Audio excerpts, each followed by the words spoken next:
Jangan lupa subscribe YouTube channel Metro TV News dan jangan lupa nyalakan notifikasinya. Pemirsa, sebagai sungai terbesar dan terpanjang yang melintasi wilayah Jawa Barat, sudah seharusnya pemerintah dan pihak-pihak terkait kerap bersiaga menjaga potensi kebencanaan sepanjang daerah aliran Sungai Citarum. Berkurangnya daerah konservasi lahan, meluasnya kawasan permukiman padat penduduk, serta pencemaran selalu menjadi penyebab terjadinya bencana alam banjir dan longsor dari kawasan hulu hingga hilir Sungai Citarum. Lalu bagaimanakah seharusnya pihak pemerintah konsisten untuk memelihara, mencegah potensi kebencanaan Citarum? Kita akan membahasnya bersama staf khusus Menteri PUPR Bapak Firdaus Ali. Selamat siang Bapak Firdaus Ali. Selamat siang Johanna. Ya Pak Firdaus, Sungai Citarum kerap menimbulkan bencana di saat terjadi hujan deras. Bagaimana sebenarnya upaya pemerintah dalam menangani kawasan daerah aliran Sungai Citarum ini? Oke, Johanna, memang lepaskan dulu bahwa kita menghadapi musim hujan yang ekstrim dengan curah hujan yang sangat tinggi sekali intensitasnya, dengan durasi yang juga panjang. Kembali ke situasi yang normal, bahwa das Citarum ya merupakan das yang sangat besar, ya, tentunya membutuhkan perawatan. Kenapa dibutuhkan perawatan? Karena memang sebagian das ini kan sudah terjadi banyak konversi ruang. Yang dulu ruang resapan, bidang resapan, ya, lalu berubah fungsi menjadi ya kawasan binaan. Konsekuensinya apa? Curah hujan yang turun normal saja pasti akan melimpas lebih banyak dibandingkan yang meresap. Nah, sementara kapasitas saluran kan tidak bertambah dengan usia, malah menyempit dengan waktu. Kenapa? Karena adanya tadi sedimen yang menumpuk, adanya sampah, adanya kemudian ruang-ruang sungai, sepanjang sungai yang diokupasi oleh kegiatan lain. Ya, konsekuensi ini membuat bahwa ya suatu saat ketika curah hujan di atas normal, ya ditambah bahwa tanggul kita kan juga punya batas usia, ya, dan potensi bahwa akan terjadi bencana terkait dengan air berupa banjir ini sudah diperkirakan dengan sangat teliti sekali oleh BMKG pasca banjir tahun 2020 yang lalu, bahwa musim hujan tahun ini akan lebih berat.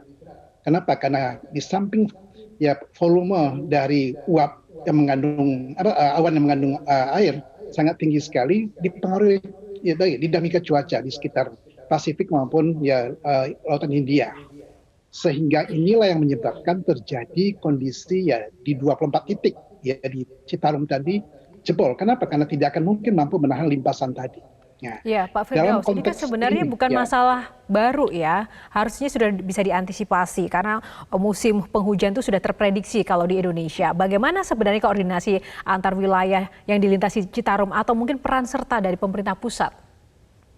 Ya, jelas kita melalui Balai Besar ya wilayah Sungai Citarum kita ya punya kewenangan kewajiban untuk melakukan pemeliharaan tadi. Tetapi sekali lagi ada yang di luar domainnya Kementerian PUPR, misalkan yang di daerah hulu itu kan ya kendalinya tidak di kami, kendalinya di tata ruang yang ada di masing-masing daerah tadi.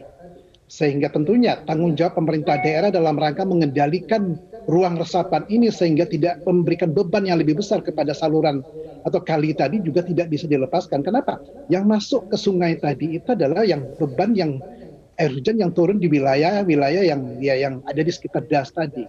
Nah, dalam konteks ini ya perlu ya tanggung jawab bersama, kerja keras kita bersama antara pemerintah pusat dalam hal ini Kementerian PUPR dengan pemerintah daerah, provinsi dan kabupaten untuk menjaga ya das tadi itu bisa kita sehatkan kembali sehingga begitu hujan turun dia akan lebih banyak meresap dibandingkan dengan melimpas. Kedua adalah mengendalikan sedimen yang masuk ke badan air sehingga tidak mengurangi kapasitas alir badan air tadi sehingga tidak overflow seperti yang terjadi 4 hari terakhir ini, Yohana. Nah, konkretnya Pak, untuk situasi yang saat ini sudah terjadi, langkah jangka pendek dan menengah apa yang efektif untuk bisa dilakukan oleh Pemda setempat? Oke, ya, Pemda setempat tentunya dengan dibantu oleh Kementerian PUPR, kita sekarang bagaimana menutup tanggul ini dengan keadaan darurat ini. Kenapa? Karena kalau tidak ditutup, ya ini akan dampaknya akan makin luas. Ya kita tutup dengan cara penutupan yang sangat darurat sekali dengan menggunakan geotekstil tadi. Ya lalu dalam waktu yang bersamaan tentunya kita menunggu ya situasi ini reda, nanti kita akan lakukan penguatan yang sifatnya permanen. Tetapi saat ini pilihan kita aja ini tadi bahwa ya perkuat tanggul, lalu kedua mungkin upaya-upaya sampingan misalkan melakukan rekayasa cuaca yaitu bagaimana mengendalikan awan yang mengandung uap air tadi tidak turun di hulu, tapi ya dengan bantuan arah angin dia turunnya di laut. Ya, jadi hanya upaya-upaya seperti ini yang bisa kita lakukan di titik seperti ini. Kenapa? Karena beda. Kalau kondisinya sebelum kejadian musim hujan, kita bisa melakukan upaya-upaya ya perbaikan, ya menjaga tanggul. Tapi kalau saat ini dalam kondisi musim hujan, ibarat rumah terbakar, rumah yang sudah terbakar, kita sekarang menyelamatkan nyawa dengan menyelamatkan barang berharga. Begitu, Yohana. Baik, terima kasih Pak Firdaus Ali, staf khusus Menteri PUPR untuk waktunya bersama Metro Siang pada kali ini. Selamat siang Bapak.